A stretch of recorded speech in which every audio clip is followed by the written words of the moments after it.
Sir yes আমি IELTS exam দিতে গিয়ে যদি এক্সামিনারের কোনো কোশ্চেন বুঝতে না পারি সেক্ষেত্রে আমি কি তাদেরকে বলতে পারি সরি বা ক্যান ইউ রিপিট? এই ধরনের কিছু বলবা। তুমি যদি পার্ট 1 ডিপেন্ড করছে তুমি পার্ট 1 অথবা পার্ট 3 তে কোশ্চেন্স করে, পার্ট 2 তে কিন্তু কোশ্চেন্স করে না, তোমাকে প্যারাগ্রাফের মতো বলতে হবে। সো পার্ট 1 এ যদি কোশ্চেন্স করে, তুমি যদি কোশ্চেন না বুঝো সেখান থেকে বলবা could you please repeat that again. কি বলবা? Could you please repeat that could you please repeat that again. Part 1 একটা জিজ্ঞেস করলো, মনে করো do you like fast food, তুমি বুঝলা না do you like fast food, হয়তো সে এমন ভাবে বললো তুমি হয়তো বুঝো না, অথবা ফ্লুয়েন্টলি বললো do you like fast food, কি বলবা? Could you please repeat the question?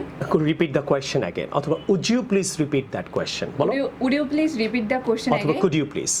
এবং পার্ট 3 তে যদি কোনো কোশ্চেন না বুঝো তাহলে বলবা could you please ask me the question in different words? কি বলবা? পার্ট 3 তে কিন্তু ডিফারেন্ট। কি বলবা? Could you please? হয়তো এমন একটা কোশ্চেনস করলো যে do you like white noise song?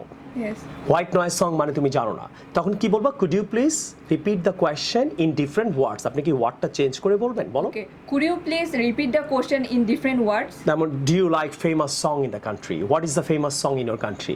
Examiner হয়তো তোমাকে জিজ্ঞেস করছে what is the white noise song in your country, তুমি হোয়াইট নয়েজ মানে জানো না, তখন কি বলবা? Could you please repeat the question. Now repeat হলো পার্ট 1 এ, সরি তখন পার্ট 3 তে কি?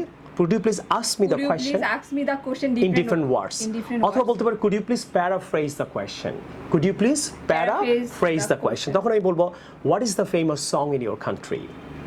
আশা করি এই টিপটা তোমার পছন্দ হয়েছে। তাহলে তুমি কি এক্সামিনারকে বলবা না সরি এরকম বলবা না, যে what is the white noise song in your country?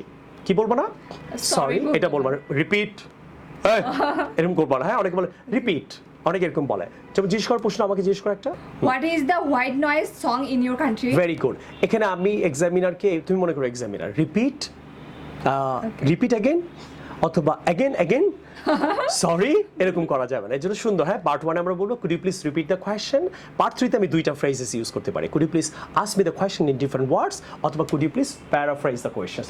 Two learn more English order this book right now. Thank you. আশা করি তোমার এক্সামটা অনেক ভালো হবে, রাইট? তোমার এক্সামের ডেটটা কবে? 13 তারিখ। কোন মাসে? 13 অক্টোবর। 13 অক্টোবর 2020।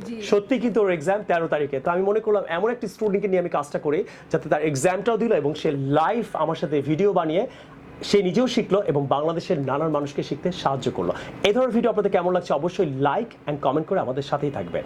ওকে, অ্যান্ড সাফিসে কিন্তু আইএলটিএস ফিজিক্যাল কোর্সে 50% অফ চলছে অ্যান্ড অনলাইন কোর্সে 70% অফ চলছে এবং আমাদের ল্যাঙ্গুয়েজ ক্লাবও শুরু করেছি। এবং আরেকটা গুড নিউজ দিয়ে আপনাদের, আমরা কিন্তু প্রাইভেট কোর্স শুরু করছি সাফিন্সে। এখন কিন্তু দুইটা ব্রাঞ্চ একই বিল্ডিংয়ে, একটা 8 তলায় আমাদের শুধু প্রাইভেট স্পোকেন অ্যান্ড আইএলটিএস কোর্সগুলো হয় আর ল্যাঙ্গুয়েজ ক্লাব আমরা শুরু করেছি, আর আরেকটা ব্রাঞ্চে আমাদের শুধু ব্যাচের ক্লাসগুলো হয়। অনেকেই যারা ব্যাচে পড়তে চান না বা কোনো কোচিংয়ে আপনি ব্যাচে পড়ে শিখতে পারেন না অথবা ব্যাচ পছন্দ করেন না, তারা 1-to-1 টিচার আর আপনি স্পোকেন কোর্সটাও করতে পারবেন 2 থেকে 3 মাসে, আইএলটিএসও করতে পারবেন। টু লার্ন মোর আপনাকে কল দিয়ে বাকি ডিটেলসগুলো নিতে হবে। I will see the new video some other time. Thank you very much.